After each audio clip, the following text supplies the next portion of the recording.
So the reason I've chosen this Drouet study, it's number 16 from the Drouet book, is it looks incredibly simple on the page, but I really like it because of all the different characterizations you can get in the music. The opening for me feels between the worlds of Mahler and Wagner. So if you think of a chorale of Wagner tubas, or even the violin sound that you get at the beginning of the last movement of Mahler 9, it's actually the same note, although I think it's A flats rather than G sharps. But so the kind of sound I have in my head is a more metallic, darker sound than you would naturally get on a flute. So for the opening few bars,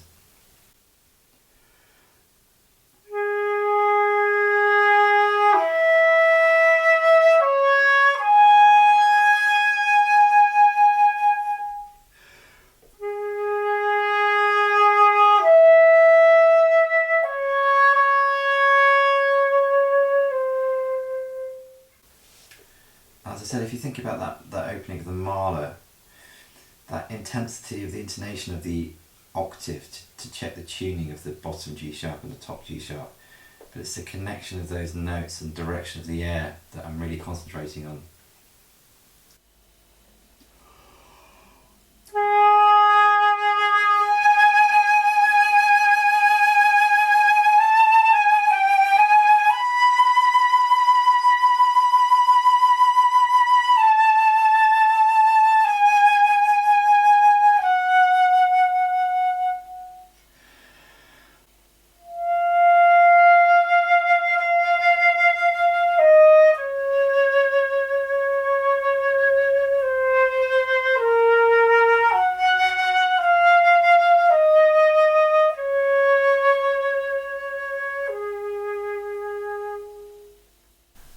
The next thing I want to talk about is the way to phrase the diminuendos, for instance in bar 5 and 6.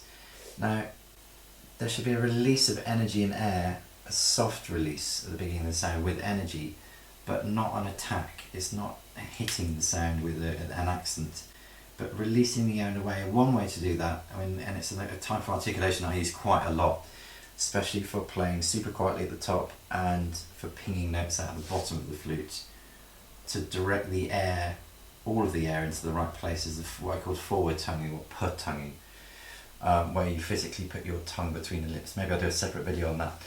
But in this instance, it helps me release the air in a soft way and lets the air have this decay to produce a really lovely diminuendo, hopefully.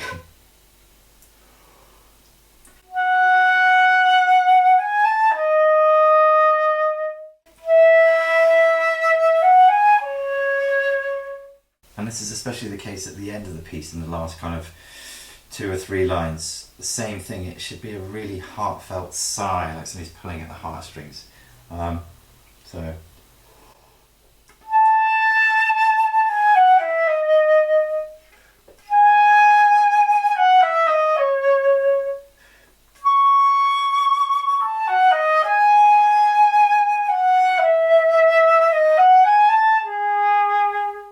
So the next thing I'd like to talk about is how I internalise this rhythm going with the subdivisions from one subdivision to the next. So if I just subdivide some of the beats that you can kind of hear in what's going on internally.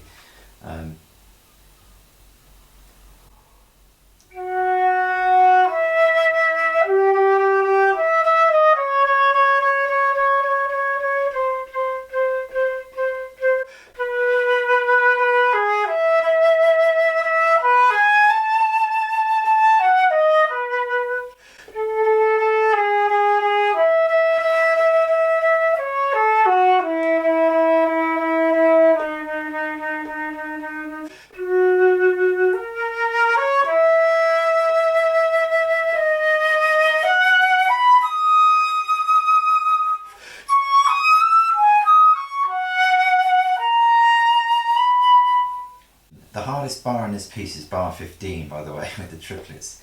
Now what I'm thinking about this is getting the airstream through the flute with vibrato.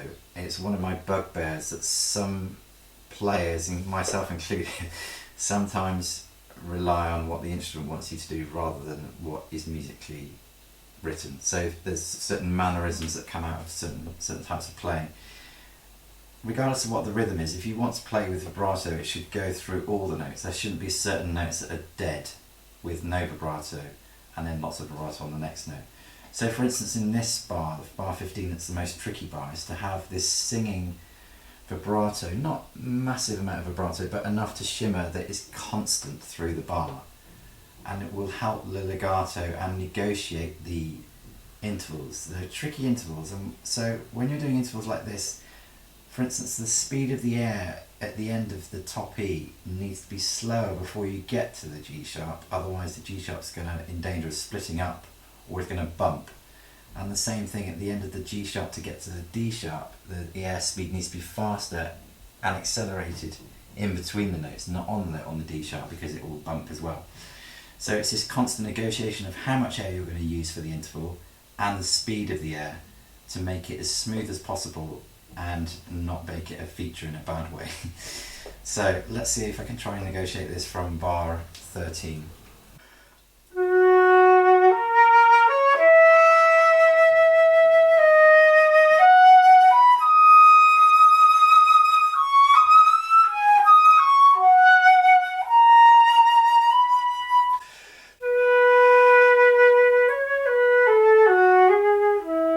My next point, the next thing that I'm thinking about is how to turn that corner, maybe taking a bit of time with the triplets at the end of bar 16, but to produce this lovely change of colour and mood exactly with the recap of the tune from the beginning on the bar line of 17 and setting that up. So if I play maybe from the upbeat of 16.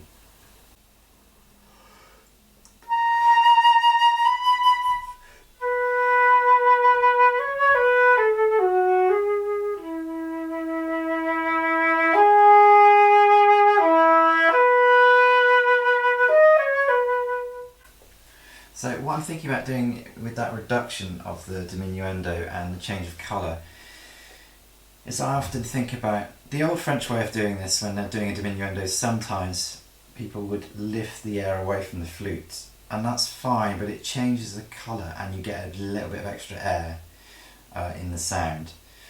I mean, my view of kind of dynamics should always be that it should be like an expensive stereo, that when you turn down the volume or you turn up the volume, the quality of sound shouldn't be distorted. So I try and think of it, it's interesting looking into a camera when I'm recording this video, I think of an aperture on a camera. So what I mean by that is that when you're playing loudly, you play with a wide airstream and a loss of air, and when you're playing quietly, you reduce this airstream and embouchure, size of embouchure, much smaller, to the point that you close the door, that there's still pressure behind the door, which is what makes the sound have quality and stay in terms of the pitch and intonation. But it's just on a much smaller scale rather than lifting the air away from the flute, where you get this diffuse or slightly unfocused, airy sound. So, I mean, the example I always use is the end of Syrinx. Maybe one of the ways to do it would be, as I said, to lift the air away, but it ends up sounding a little bit like one of those kettles, old-fashioned kettles that you put on the stove, boiling away.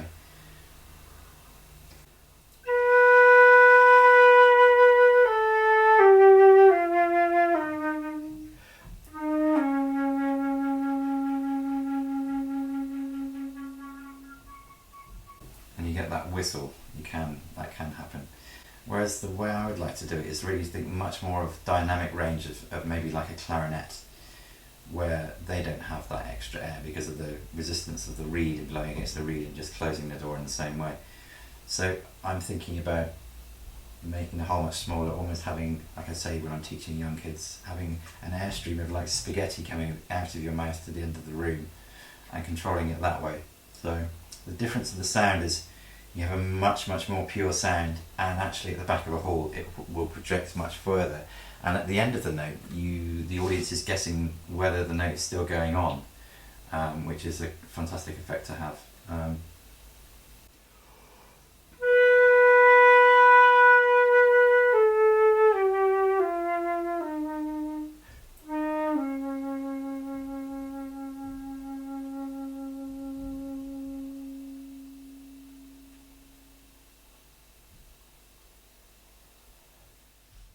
The next thing is negotiating the turn. So when I think of turns in this kind of tempo, think of it as a kind of a Mozart piano concerto that you would often have maybe half and half. So you would have a semicolon on the F sharp and then move as in 4 demis to fill in the rest of the gap.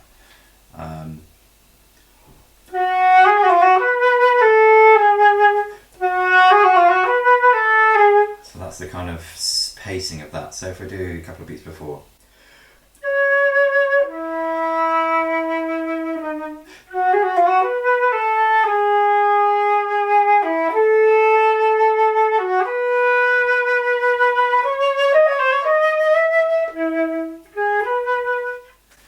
Now with this next bar in bar 24, I think of something like the cor anglais solo in William Tell of these triplets, but I mean in a way this wants to move forward with the hairpins as well. It's slightly implied, so it wants to have a swell as well as a sense of moving forward and giving the time with these breaths in between these triplets the way it's written. So it would be something like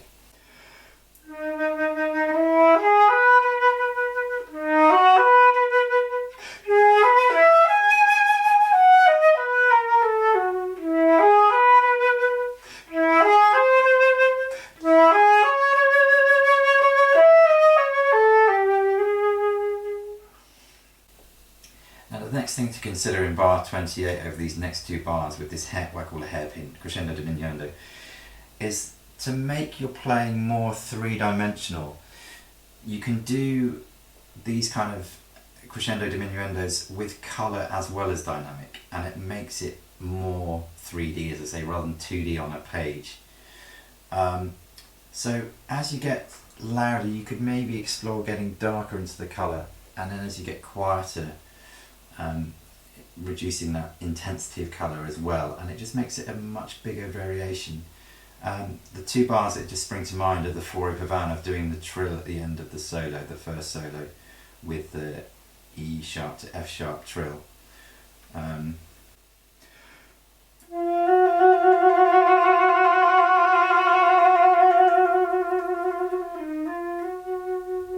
Something like that. So in this instance I would do something like going into the sound with the colour as well as crescendoing with the triplets.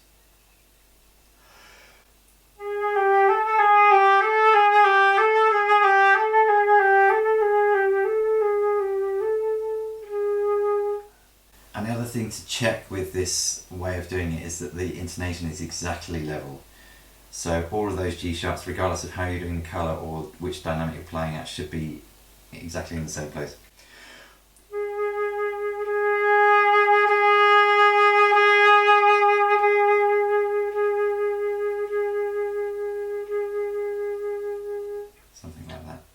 So we've already talked about the sighing near the end of the piece.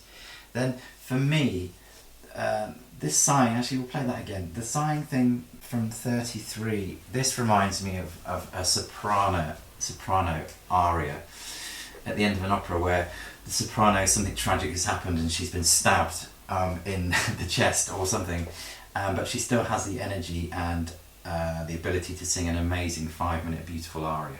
So that's the kind of feeling that I have in my head with this, first of all the sighing, but also this da-di-da-di, it's just like the heartbeat at the end of the opera, and then the curtains close, just to finish the tale. So let's have a go at this last line and a half, or couple of lines.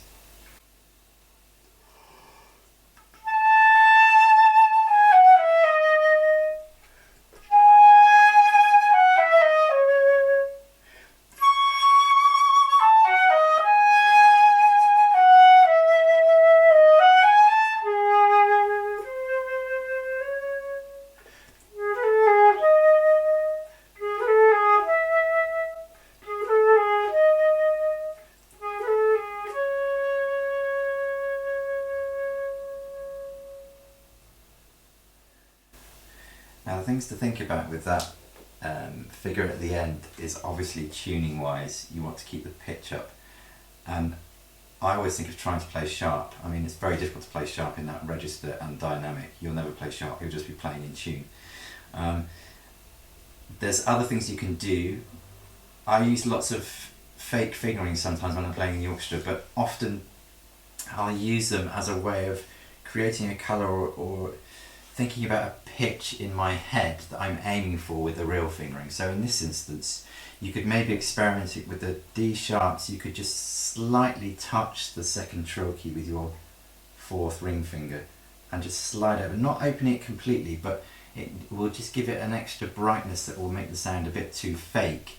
But that's the sort of pitch that you want and colour that you want to have in your head. The same thing with the middle E. You could touch and vent slightly, not all the way down, it sounds too fake or too sharp, but just touch the second trill key for the middle E to make it slightly brighter as an experiment. And then when you're playing it for real, to still have that idea of the colour in your head will really help. Often, I mean, the biggest use case of that is the Poulenc Sonata, the opening, and any kind of really quiet top E's. Another one is Romeo and Juliet. But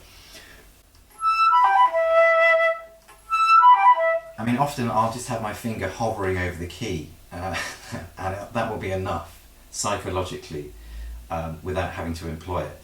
So just experiment with those. So I mean, what I'm talking about is, can you hear when I'm pushing it, it's going up a little bit, and the same thing with the E. It's too high, but you want to have a little bit of that in the intonation and colour when you're playing it in the context of the piece. So there's just a few thoughts. I hope you enjoyed the study and you explore these things and come up with your own suggestions for different colours and characterizations of the whole piece. It's just one of my favourite studies for those reasons that I've expressed in this video, and I hope you get something from it. Thanks for listening.